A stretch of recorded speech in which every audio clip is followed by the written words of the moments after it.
Salut les quatrièmes. Aujourd'hui je vous fais une petite vidéo pour vous montrer comment on manipule les formules de vitesse, distance et temps. Donc la dernière fois on a déjà vu en classe que la vitesse se calcule en faisant la distance divisée par le temps, c'est-à-dire la durée du trajet. Par exemple, si ma distance est de 50 km et que je roule pendant 2 heures, on va dire qu'on fait du vélo, eh bien, ma vitesse sera de 25 km par heure. Donc, les unités qui sont ici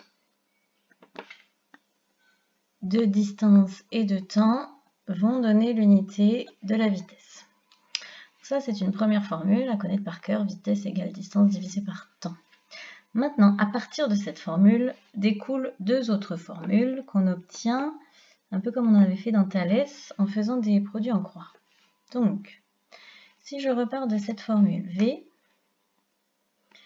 égale D sur T, que je mets V sur 1, je peux faire un produit en croix pour essayer de déterminer la formule pour la distance D.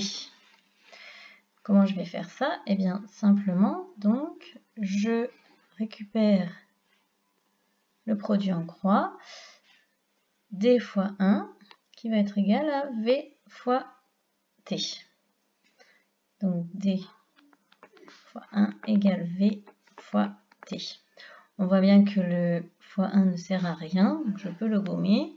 Et voici donc ma deuxième formule, D égale V fois T. Donc la distance, c'est la vitesse fois le temps. Pour cette formule, il faudra faire attention aux unités. C'est-à-dire que si, par exemple, j'ai une vitesse de 30 km par heure et un temps de 20 minutes, et bien là, je ne peux pas faire mon calcul. Ça ne va pas du tout puisque j'ai des heures ici et des minutes ici. Donc ce calcul ne fonctionne que si on a la même unité de temps des deux côtés.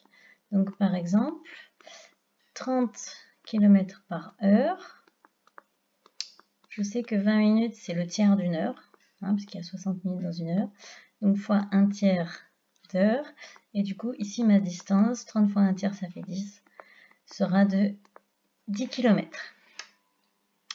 Voilà, donc deuxième formule, deuxième méthode. Troisième formule, si je veux calculer le temps, je repars de ma formule vitesse égale distance divisé par temps. Je rajoute encore 1 sur 1 et cette fois-ci je cherche t. Je vais repartir à peu près du même produit en croix. D fois 1 égale V fois t. D fois 1 égale V fois t. Le fois 1 ne sert toujours à rien, je le gomme. Par contre, il va plus gommer lui, voilà. Je cherche t, donc il faut que je me débarrasse de ce fois v qui est là. Et donc je vais diviser par v des deux côtés pour pouvoir simplifier ici. Je me retrouve avec t égale d sur v. Troisième formule.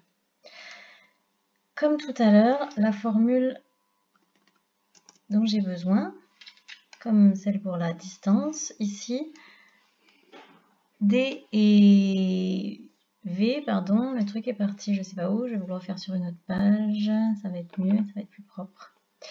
Donc,